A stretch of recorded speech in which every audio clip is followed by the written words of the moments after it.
নমস্কার বন্ধুরা, আজকের ছোট গল্পে আমরা শুনব বুদ্ধদেব গুহর বাবা হওয়া। গল্পটি ভালো লাগলে লাইক, শেয়ার এবং কমেন্টসের জন্য অনুরোধ রইল। আর যারা এখনো চ্যানেলটি সাবস্ক্রাইব করেননি তাদের কাছে অনুরোধ রইল চ্যানেলটি সাবস্ক্রাইব করে চ্যানেলের বন্ধু হবার। আর যারা ইতিমধ্যেই চ্যানেলটি সাবস্ক্রাইব করে চ্যানেলের বন্ধু হয়েছেন তাদেরকে আমার অনেক ধন্যবাদ। আজকের গল্প বাবা হওয়া। ডাক বাংলোটা থেকে নদীটা দেখা যাচ্ছিল। সামনে একটা খোয়ার পথ এঁকে বেঁকে চলে গেছে। পথের দুপাশে সারি করে লাগানো আকাশমণি গাছ। মার্চের প্রথমে অগ্নিশিখার মতো ফুটেছে ফুলগুলো। আকাশপানে মুখ তুলে আছে। বাংলোর হাতায় পনসাটিয়ার ঝাড়, মালি বলে লাল পাতিয়া। পাতাগুলোর লালে এক পশলা বৃষ্টির পর জেল্লা ঠিক করছে। কয়েকজন আদিবাসী মেয়ে পুরুষ খোয়ার রাস্তাটা মেরামত করছে সামনেই। আমার ছেলে রাকেশ আর মেয়ে রাই নদীর সবুজ মাঠটুকুতে দৌড়দৌড়ি করে খেলছে। রাকেশ যথেষ্ট বড় হয়েছে, ক্লাস 8-এ পড়ে সে।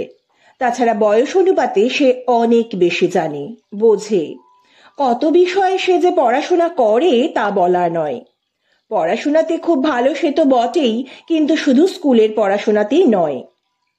নিজের ছেলে বলে নয়, তার ভালোত্বে আমি মাঝে মাঝে গর্ববোধ করে থাকি। এই গর্বের কোনো সঙ্গত কারণ আমার থাকার কথা নয়, কারণ ছেলে ও মেয়ের যা কিছু ভালো তা আমার স্ত্রী শ্রীমতীরই জন্যে। বাবার কর্তব্য হিসেবে একমাত্র টাকা রোজগার ছাড়া আর কিছুই প্রায় করার সময় পাইনি আমি। আমি আমার দোষ স্বীকার করি। আমি অত্যন্ত উদার মানুষ বলেই আমার বিশ্বাস।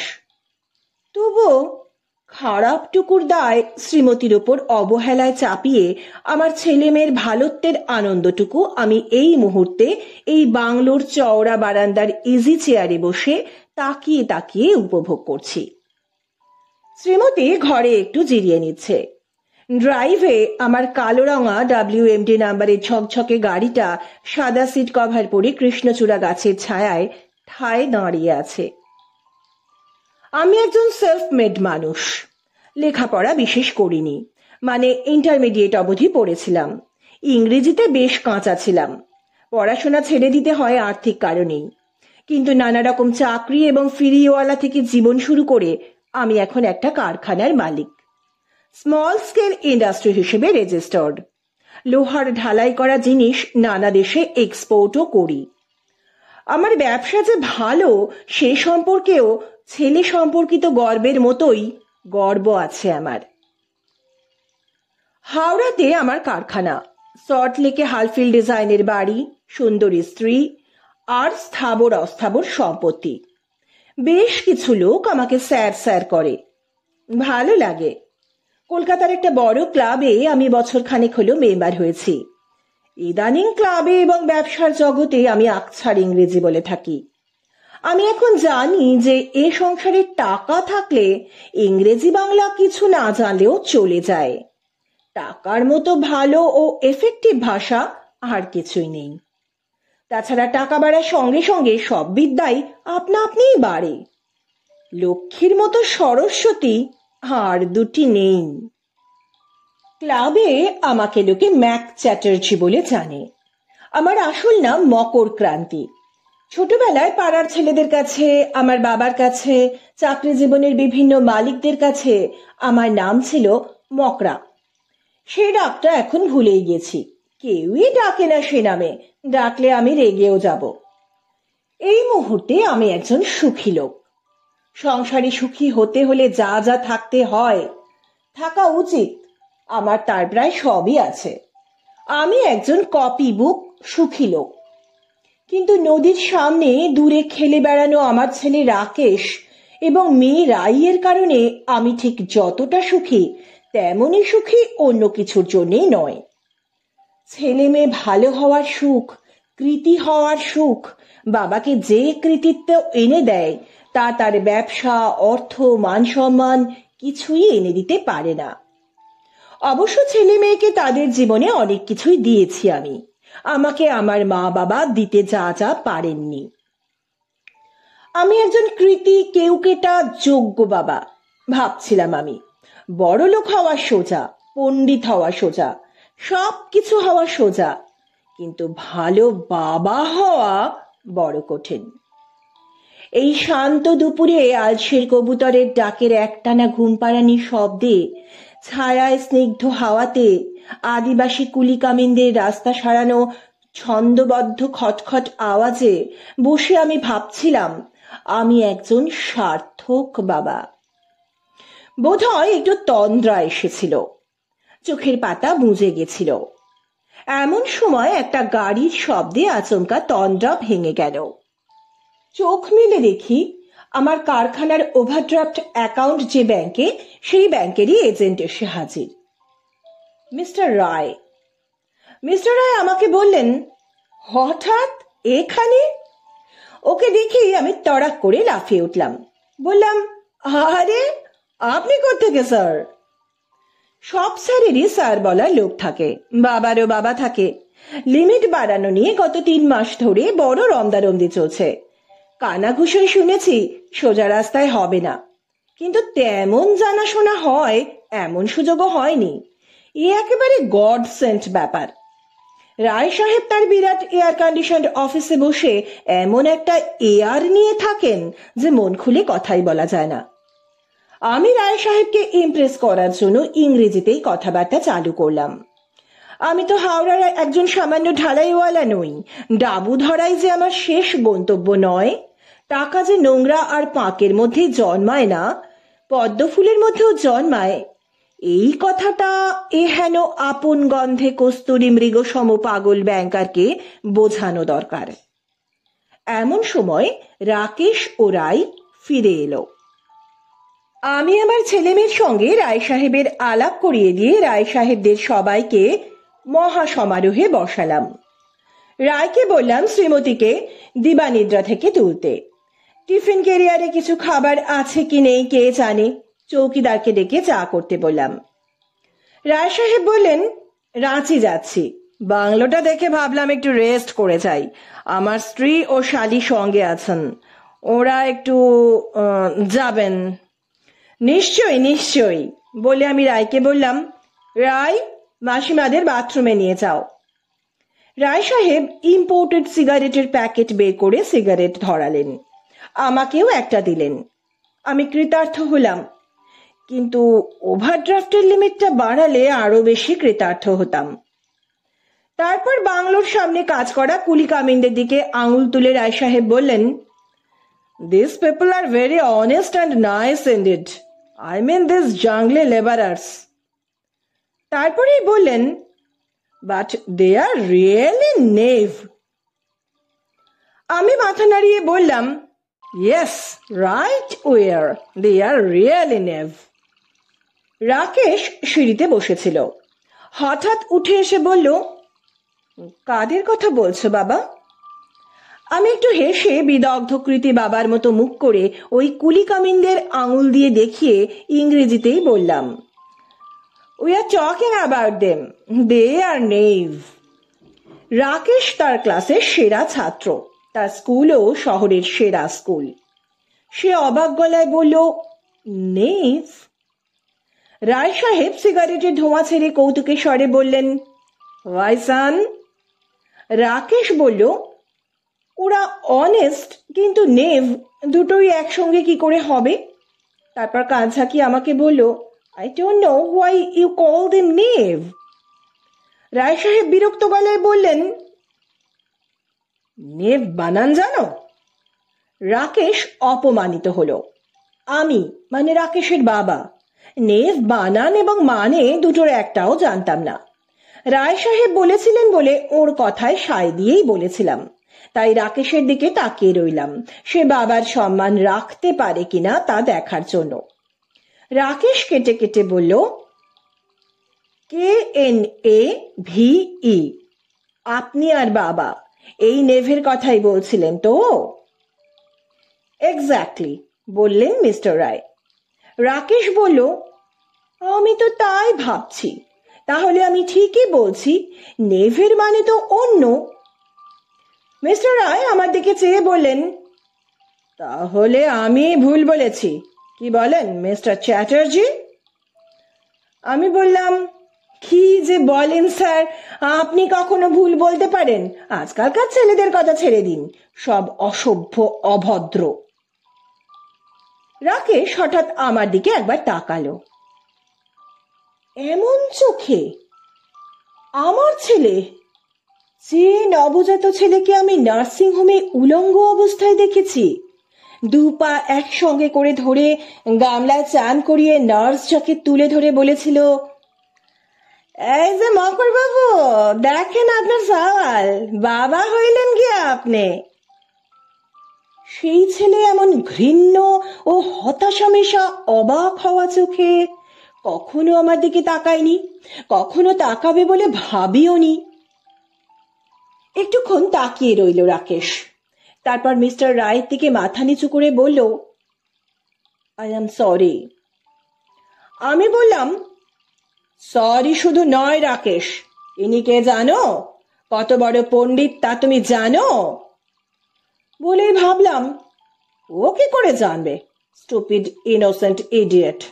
স্কুলের পরীক্ষায় তো পাশ করেছে, জীবনের পরীক্ষায় তো বসতে হয়নি, ও জানবে কি করে?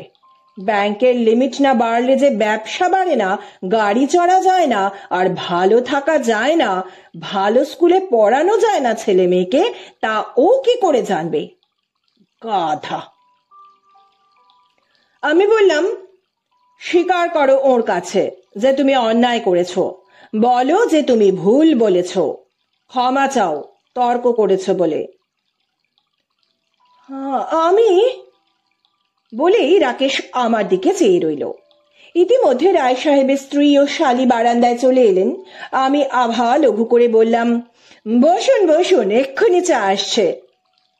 ওরা বসতে যাচ্ছিল, কিন্তু রায় সাহেব রুক্ষ গলাতেই বললেন, চায়ের ঝামেলার দরকার নেই, রাস্তায় অনেক পাঞ্জাবি ধাবা আছে, সেখানেই খেয়ে নেব।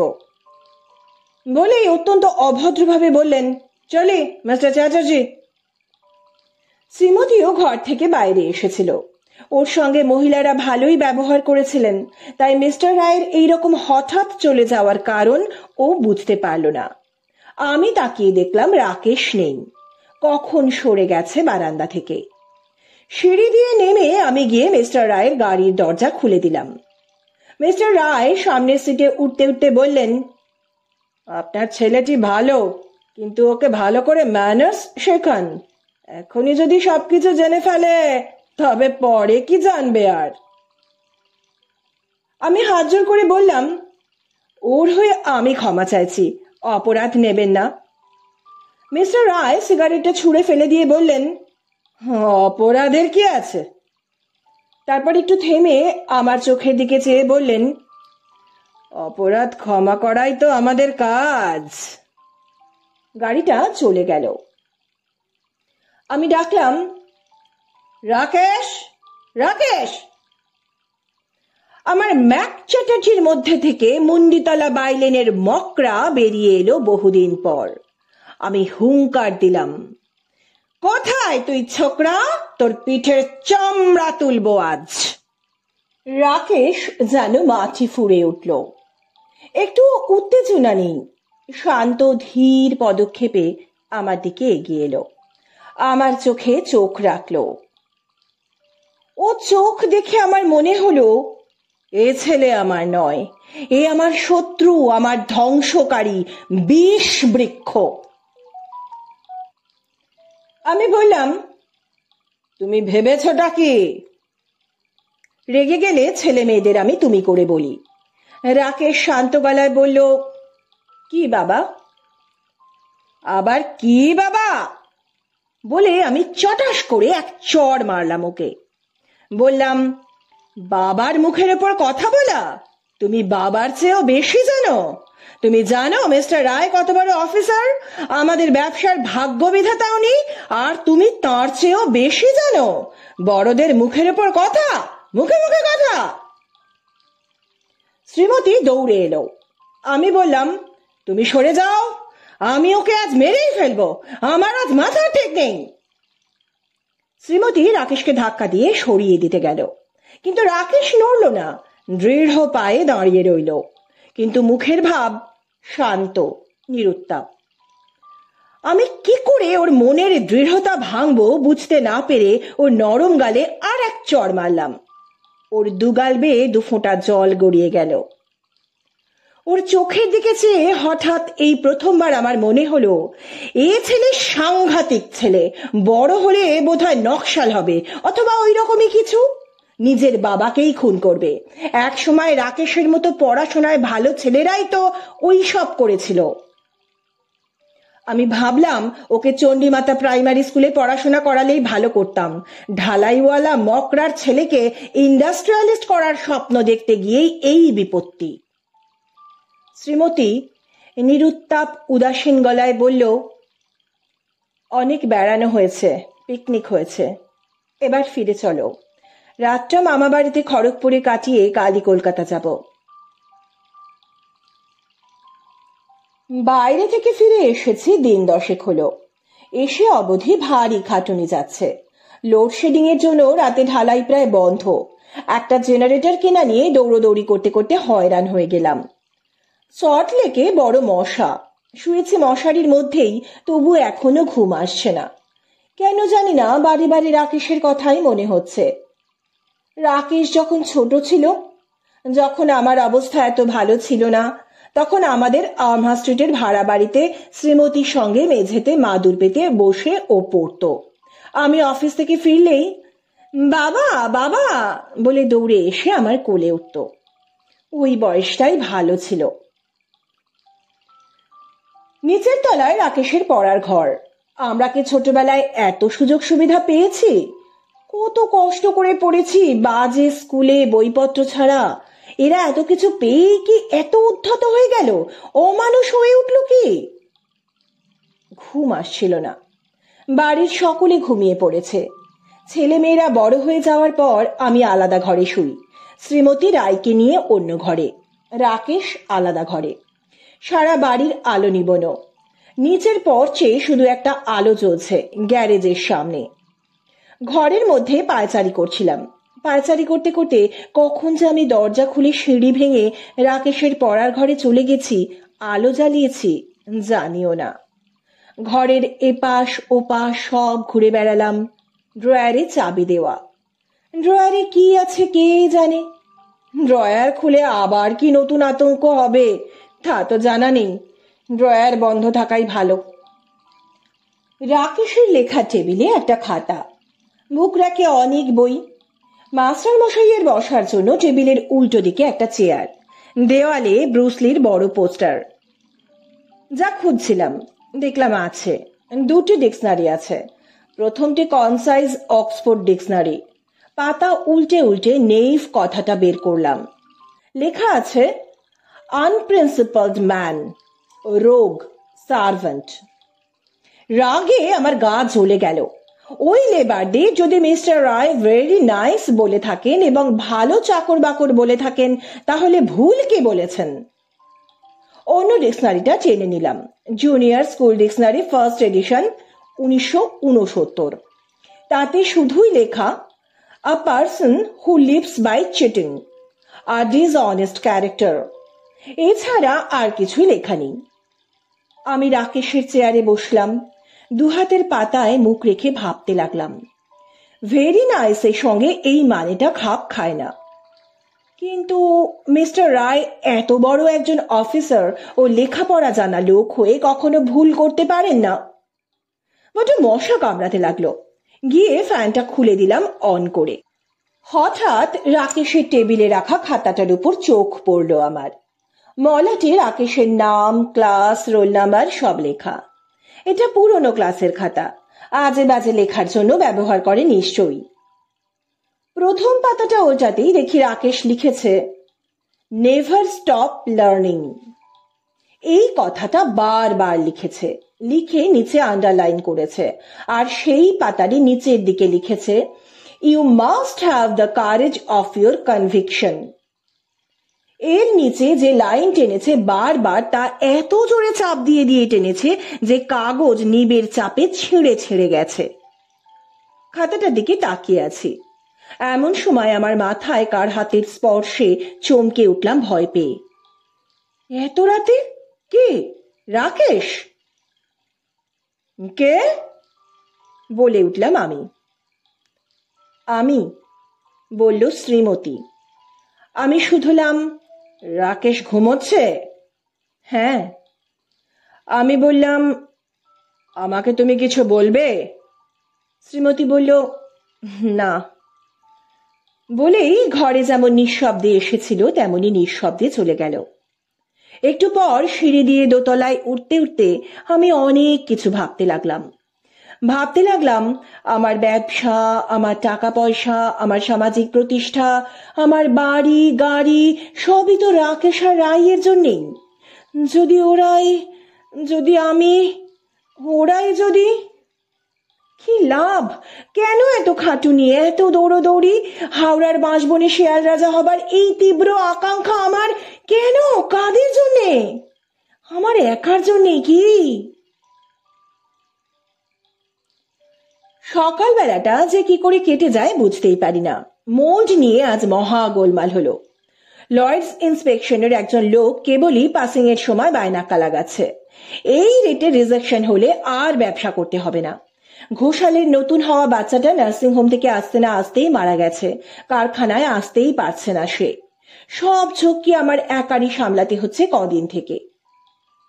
দুপুরের দিকে একবার কলকাতা আসি রোজই। কোনোদিন ক্লাবে খাই, কোনোদিন বা শ্রীমতী বাড়ি থেকে হট বাক্সে কিছু দিয়ে দেয়। ক্লাবে গেলাম, কিন্তু কিছু খেতে ইচ্ছে হলো না। শরীরটা ভালো লাগছে না। সুগারটা চেক করতে হবে, বেড়েছে বোধহয়। একটা ইসিজিও করা দরকার। এই বয়সে ইস্কিমিয়া হতেই পারে। বাঁদিকের বুকেও মাঝে মাঝে ব্যথা করে। ক্লাব থেকে বেরিয়ে ড্রাইভারকে বললাম কলেজ স্ট্রিট যেতে। রাকেশের খাতায় লেখা কথাগুলো কাল থেকে আমাকে ভাবিয়ে তুলেছে। কি বলতে চেয়েছে ও? রাকেশের বাবা কি আমি, না আমিও ওর শত্রু? সেই দিন দুপুর থেকে ছেলেটা স্তব্ধ হয়ে আছে। ছেলের মুখের দিকে তাকাবার সময় গত কয়েক বছরে আমি বেশি পাইনি। কিন্তু যে মুখে তাকিয়েছি সে মুখ এ মুখ নয়। একটা বড় বইয়ের দোকানের সামনে গাড়ি দাঁড় করাতে বললাম ড্রাইভারকে। ঢুকে বললাম, ভালো ডিকশনারি কি আছে? দোকানদার দুটি বের করে দিলেন। Webster's New World Dictionary, second edition, reprint 1976। তাড়াতাড়ি পাতা উল্টাতে লাগলাম। 414 পাতা। নেভ মানে এক, আর্কেইক। ক, আ মেল সার্ভেন্ট। খ, a man of humble status. 2, a tricky rascal রোগ। 3, আ জ্যাক প্লেইং কার্ড। আমার মনে হলো রাকেশকে শাসন করে ঠিকই করেছি। মিস্টার রায় নিশ্চয়ই একের খ বুঝিয়েছিলেন। ওখানকার সরল ভালো লোকেরা তো মেন অফ হাম্বল স্ট্যাটাসেরই। কিন্তু মিস্টার রায়ের কথার মধ্যে একটা বাট ব্যবহার করেছিলেন। এই বাটটাই সমস্ত গুলিয়ে দিচ্ছে। অন্য ডিকশনারি দেখলাম। শর্টার অক্সফোর্ড ইংলিশ ডিকশনারি 1970, 1089 পাতা। ক, আ মেল চাইল্ড বয় 1460। গ, a boy employed as servant, menial, one of low condition. গ, an unprincipled man, a base and crafty rogue. খ, cards. ওয়ান অফ লো কন্ডিশনের অর্থে মিস্টার রায় কথাটাকে নিশ্চয়ই ব্যবহার করেছিলেন বলে মনে হলো আমার। আমি তবুও পাশের দোকানে গেলাম। সেখানে little Oxford dictionary, fourth addition, 1969, 294 পাতাতে বলছে আনপ্রিন্সিপালড ম্যান, রোগ লোয়েস্ট কোর্ট, অরিজিনালি নয়, সার্ভেন্ট। আমার মাথা ভোঁ ভোঁ করতে লাগলো। কফি হাউসে উঠে গিয়ে এক কাপ কফি আর এক প্লেট পকোড়া নিয়ে বসলাম। বহু বছর পর কফি হাউসে এলাম। কফিতে চুমুক দিয়েছি, দেখি শরৎ এসে হাজির। শরৎ আমার ছেলেবেলার বন্ধু, হেমন্তের একেবারে ছোট্ট ভাই। শুনেছি পড়াশোনায় খুব ভালো হয়েছে, প্রেসিডেন্সি কলেজে পড়ে। আমাকে দেখে বলল, কি মকরদা, কেমন আছেন? আমি অন্যমনস্কের মতো বললাম, ভালো। তারপর বললাম, নেভ মানে জানো? ও চমকে উঠে বলল, আমাকে বললেন? আমি বললাম, না না, কফি খাবে? ও বলল, কফি খাবো না, কিন্তু আমি তো ফিজিক্সের ছাত্র, ইংরেজিতে তো অত ভালো নই। তখন আমি বললাম, এখানে তোমার ইংরেজির বন্ধু বান্ধব কেউ আছে? Someone who is really good? Sarat বলল, ইউনিভার্সিটির বেস্ট ছেলেকে নিয়ে আসছে, ও নির্ঘাত ফার্স্ট ক্লাস ফার্স্ট হবে এবার ইংরেজিতে। বলেই শরৎ চলে গেল। একটু পরে লাজুক লাজুক দেখতে ফর্সা রোগা একটি ছেলেকে সঙ্গে নিয়ে এলো শরৎ। বলল, এই যে। আমি কোনো ভূমিকা না করেই বললাম, আমাকে নেভ কথাটার মানে বলতে পারেন? বানান করে শব্দটা বললাম। ছেলেটি বসে পড়ে আমার দিকে অবাক চোখে তাকিয়ে থাকলো। আমি লজ্জা পেয়ে বললাম, কি খাবেন? ছেলেটি বলল, বিষ ছাড়া যা খাওয়াবেন। খিদেও পেয়েছে। ছেলেটি বেশ পাকা। ভালো ছেলেরা আজকাল বুঝি পাকাই হয়, রাকেশের মতো। আমি ওদের দুজনের জন্যই খাবার অর্ডার করলাম। ছেলেটি হাসলো, বলল, একটা কথা তো অনেক মানে হয়। আমি বললাম, না, যে মানেটা সবচেয়ে বেশি প্রযোজ্য সেটাই বলুন। ছেলেটি হেসে বলল, তার মানে? বললাম, যদি কথাটার একটাই মানে হতো আজকে, তবে সেই মানেটা কি হতো? ছেলেটি এক ফালি হাসলো। ওর কপালে স্কাইলাইট দিয়ে রোদ এসে পড়েছিল। তারপর একটু চুপ করে থেকে বলল, চিটিংবাজ। এক কথায় বললাম। আমি অনেকক্ষণ চুপ করে রইলাম। বললাম, আপনি শিওর? ছেলেটি সিগারেটের প্যাকেট বের করে বলল, অ্যাবসলিউটলি। আজকালকার ছেলেদের মধ্যে দ্বিধা বড় কম। শিওর কথাটি ছেলেটি যেমন করে বলল, তাতে ভালো লাগলো আমার খুব। ওদের চরিত্রে একটি সোজা ব্যাপার আছে। ভালো হোক মন্দ হোক, ওদের মধ্যে সংশয় দ্বিধা ব্যাপারটা কম। আমাদের ছোটবেলায় ছাত্রাবস্থায় আমরা ওই রকম ছিলাম না। তারপর বলল, অন্য অনেক মানে আছে, কিন্তু সবচেয়ে বেশি প্রচলিত ও প্রযোজ্য মানে এই। আমি উঠে পড়লাম। শরতের হাতে একটা 10 টাকার নোট দিয়ে বললাম, তুই দামটা দিয়ে দিস শরৎ, আমার বিশেষ তাড়া আছে, কিছু মনে করিস না। যাওয়ার সময় ছেলেটিকে বললাম, থ্যাংক ইউ। যেতে যেতে শুনলাম ছেলেটি শরৎকে বলছে, কি রে, এজ এ মেন্টাল কেস। আমি তাড়াতাড়ি কারখানাতে ফিরে এলুম। এসেই অ্যাকাউন্ট্যান্টকে ডেকে পাঠালাম। বিমল বাবু আমার বহু পুরনো অ্যাকাউন্ট্যান্ট। চার্টার্ড অ্যাকাউন্টেন্সি পরীক্ষার একটা গ্রুপ ফেল, কিন্তু কাজে অনেক পাশ করা অ্যাকাউন্টেন্টের চেয়েই ভালো। বিমল বাবু এসে বললেন, বলুন স্যার। বিমল বাবুর চোখ দুটো চিরদিনই স্বপ্নময়। এরকম কবি কবি ভাবের মানুষ অথচ এফিশিয়েন্ট অ্যাকাউন্ট্যান্ট খুব কমই দেখা যায়। বললাম, বিমল বাবু, এক্ষুনি একটা ক্যাশ ফ্লো স্টেটমেন্ট তৈরি করুন। আমাদের ব্যাংকের ওভারড্রাফট আমি এক্ষুনি শোধ করতে চাই। কি অবস্থা জানান আমাকে, ইমিডিয়েটলি, সব কাজ ফেলে রেখে। বিমল বাবু হাতের বল পেনটা গড়াতে গড়াতে বললেন, স্যারের কি মাথার গন্ডগোল হলো? অ্যাকাউন্ট বন্ধ করার কথা ছেড়েই দিন, এক্ষুনি লাখখানেক টাকার বিল ডিসকাউন্টিং ফ্যাসিলিটি বাড়িয়ে আনতে না পারলেই নয়। আমি দৃঢ় গলায় বললাম, যা বলছি তাই করুন বিমল বাবু। বিমল বাবু বললেন, কারখানা বন্ধ হয়ে যাবে স্যার তাহলে। হলে হবে, আমি বললাম। আমি কি বললাম? মকরা বলল, না ম্যাক চ্যাটার্জি, না রাকেশের বাবা? জানি না কে বলল। বিমল বাবু চলে যাওয়ার আগে আমি আবারও বললাম যে, কত স্টক আছে দেখুন, সমস্ত স্টক ক্যাশ সেল করব। কি হয়েছে স্যার? বিমল বাবুর চোখে মুখে ভয়ের ছায়া নেমে এলো। বললেন, ব্যবসা কি সত্যি বন্ধ করে দেবেন? আমরা এতগুলো লোক কোথায় যাব এই বয়সে? কি হলো একটু যদি জানতে পেতাম। বড়ই চিন্তা হচ্ছে আপনার কথা শুনে। আমি হাসলাম। আমি বোধহয় অনেক বছর পরে হাসলাম, এমন নির্মল হাসি। বললাম, না, বন্ধ করব না, শুধু ব্যাংক বদলাবো, তাতে যা ক্ষতি হয় হবে। অন্য ব্যাংকে চলে যাবে, লক স্টক অ্যান্ড ব্যারেল। এই চেঞ্জ ওভার পিরিয়ডে যা ক্ষতি হবার হবেই, কিছুই করাই নেই। বিমলবাবু বললেন, ক্যাপিটালে লস্ট হয়ে যাবে স্যার অনেক, এমন তাড়াহুড়ো করলে। আমি এবার শক্ত হয়ে বললাম, হলে হবে, বললামই তো। তারপর বললাম যে আমি চলে যাচ্ছি এখন, আজই সবকিছু কমপ্লিট করে রাখবেন। রাজন আর রামকেও ডেকে দিন। কাল আমি সকাল 9টায় এসে কাগজপত্র নিয়ে ব্যাংকে যাব মিস্টার রায়ের কাছে। কাগজপত্র সব রেডি করে টাইপ করে রাখুন, দরকার হলে রাতেও থেকে যান। বাড়িতে খবর পাঠাবেন, তাহলে ভালো করে খাওয়া দাওয়া করবেন সকলে। কাগজ রেডি করলেও সব শোধ করবেন কি করে? স্টক ক্যান্সেল করলেও হবে না, বিমলবাবু চিন্তান্বিত গলায় বললেন।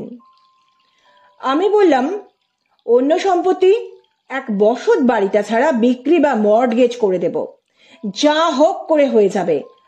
আর কথা বলার সময় নেই আমার আজকে।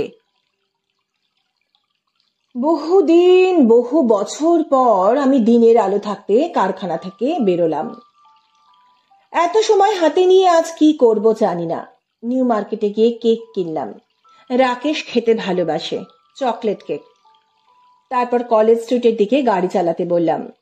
পথে যে নার্সিংহোমে রাকেশ হয়েছিল সেই নার্সিংহোমটা পড়ল। এখন কত বদলে গেছে সব। রাকেশ, আমার সেই ছোট্ট উলঙ্গ দুগ্ধপোষ্য ছেলেও কত বদলে গেছে। কত বদলে গেছি আমি। কলেজ স্ট্রিটে নেমেই অক্সফোর্ডের সবচেয়ে ভালো যে ডিকশনারি, যা ম্যাগনিফাইং গ্লাস দিয়ে মাইক্রোস্কোপিক অক্ষর দেখতে হয়, তা কিনলাম একটা। তারপর বাড়ির দিকে চললাম। গাড়িতে বসে বসে ভাবছিলাম যে কাল মিস্টার রায়কে কি বলবো। বাবা হয়ে অন্যায়ভাবে যে চড় মেরেছিলাম রাকেশকে, সেই চড় দুটো ওর গালে ফিরিয়ে দিতে ইচ্ছে করছিল। ছোটবেলায় বহু মারামারি করেছি পাড়ায়, মকরা গুন্ডা বলতো অনেকে, কিন্তু আজকে তা আর হয় না। আজকে রাকেশের বাবা আমি। আমার নিজের পরিচয়টাই আমার একমাত্র পরিচয় নয়। কাল কেমন করে ধীরে সুস্থে মিস্টার রায়কে বলবো যে মিস্টার রায়, আপনি ইংরেজিটা আমার ছেলের চেয়ে খারাপই জানেন। যেই উনি ভুরু কুঁচকে আমার অ্যাকাউন্ট সম্বন্ধে কথা বলতে যাবেন, আমি সঙ্গে টাইপ করা সই করা চিঠিটা এগিয়ে দেব। আর বাড়িতে যখন পৌঁছলাম তখন লোডশেডিং। শ্রীমতী রায়কে নিয়ে পাশের বাড়িতে গেছিল। পর্চের সামনে ল্যান্ডিং এ একটা মোমবাতি জ্বলছে, তাতেই সিঁড়িটা আলো হয়েছে একটু। দেখলাম রাকেশের ঘরেও মোমবাতি জ্বলছে। আমার হাত থেকে নগেন বইয়ের আর কেকের প্যাকেটটা নিতে যাচ্ছিল। আমি বাধা দিলাম, বললাম, থাক। রাকেশ দরজার দিকে পিছন ফিরে চেয়ারে বসে পড়ছিল মোমবাতির আলোতে। এপ্রিলে ওর পরীক্ষা। এর আগে কখনো আমি জানিনি বা জিজ্ঞেস করিনি লোডশেডিং এর মধ্যে আমার ছেলে মেয়েরা কিভাবে পড়াশোনা করে। কারখানায় 1.5 লক্ষ টাকা খরচ করে জেনারেটর লাগিয়ে ফেললাম, কিন্তু বাড়িতে পেট্রোম্যাক্সও কিনিনি একটা ওদের জন্যে। টেবিলের পাশের দেওয়ালে সেই বড় পোস্টারটা ব্রুসলির। মোমবাতির আলোটা নাচছে পোস্টারটার ওপরে। কুংফুর রাজা এই হতভাগ্য দেশের হতভাগা মানুষদের প্রতিভু হয়ে যেন এদেশীয় নক্কারজনক রাজনীতিকদের নির্লজ্জ আরশোলাসুলভ অস্তিত্বকে জুডোর প্যাঁচে গুড়িয়ে দেবে বলে ঠিক করেছে। আমি দেখলাম আমার রক্তজাত, আমার যৌবনের স্বপ্নের, আমার বার্ধক্যের অভিভাবক রাকেশ হাতকাটা গেঞ্জি গায়ে দিয়ে মনোযোগ সহকারে পড়াশোনা করছে। মোমের সঙ্গে ওর চোখও জ্বলছে এবং গলছে। দরজায় দাঁড়িয়ে বই বগলে করে আমি ভাবছিলাম, কি হবে এত পড়াশোনা করে? ভালো হয়ে, সত্যবাদী হয়ে, অন্যায়ের প্রতিবাদ করে কি হবে এই দেশে? মনে মনে বলছিলাম, তুই যে ধনে প্রাণে মরবি রে বাবা। চমকে উঠে রাকেশ মুখ ফেরালো। দেওয়ালে ওর সুন্দর গ্রীবা আর মাথা ভরা চুলের ছায়া পড়ল। রাকেশ বলল, কে? আমি বললাম, আমি।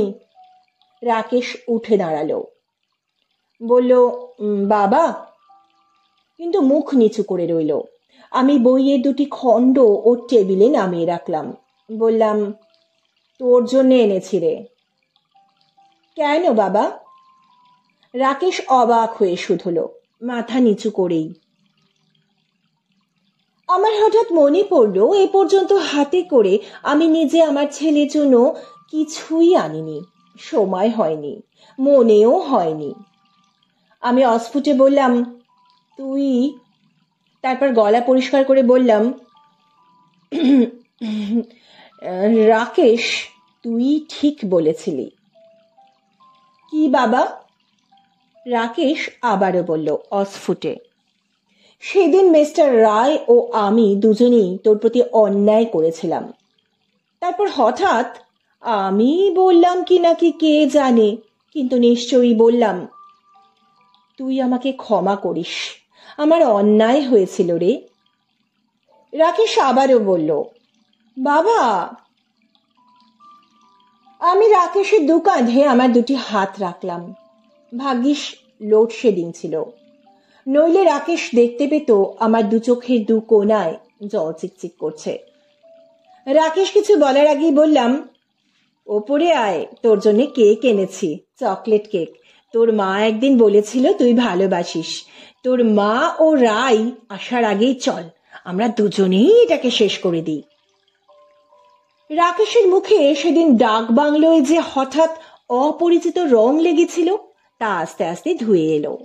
ওর সুন্দর মুখটা মিষ্টি সপ্রতিভ বুদ্ধিদীপ্ত হাসিতে ভরে এলো। ও বলল, তোমার না ডায়াবেটিস? তাতে কি, একদিন খেলে কিছু হবে না, চান করে নিচ্ছি আমি, তুই ওপরে আয়। আসলে মা আর রাইও চকলেট কেক খেতে খুব ভালোবাসে বাবা। মা আর রাই ফিরুক, তারপর একসঙ্গে খাবো। ওপরে চলে এলাম, জামা কাপড় ছাড়লাম মোমের আলোয়। নগেনকে বললাম মোমবাতিটা নিয়ে যেতে। মোমবাতিটা নগেন নিয়ে গেলে ঘরের দরজাটা বন্ধ করে দিলাম। এদিকটা বেশ ফাঁকা, সল্টলেকে এখনো সব জমিতে বাড়ি হয়নি। দুদিন বাদে দোল, তাই চাঁদ উঠেছে সন্ধে হতে না হতেই। ভারী সুন্দর দেখাচ্ছে চারিদিক। আমি বারান্দায় ইজি চেয়ারে বসে বাইরে চেয়ে রইলাম। গেটের দুপাশে লাগানো হাসনুহানার ঝোপ থেকে গন্ধ উঠছে। হু হু করে ঝড়ের মতো হাওয়া আসছিল দক্ষিণ থেকে। মনে হচ্ছিল ধ্রুবতারাটা কাঁপছে বুঝি হাওয়ায়। বারান্দায় বসে থাকতে থাকতে বাইরের আলো ছায়ার রাতের দিকে চেয়ে আমার মনে হলো, যেদিন নার্সিংহোমে রাকেশ জন্মেছিল সেদিন আমি শুধু ওর জন্মদাতাই ছিলাম। এতদিন এত বছর পরে আজ এক দেব দুর্লভ ধ্রুব সত্যর সিঁড়ি বেয়ে উঠে আমি ওর বাবা হয়ে উঠলাম। বাবা। আজকের গল্প বাবা হওয়া এখানেই শেষ হলো। আবার শীঘ্রই আসছি আর একটি নতুন গল্প নিয়ে। সুস্থ থাকবেন, ভালো থাকবেন। নমস্কার।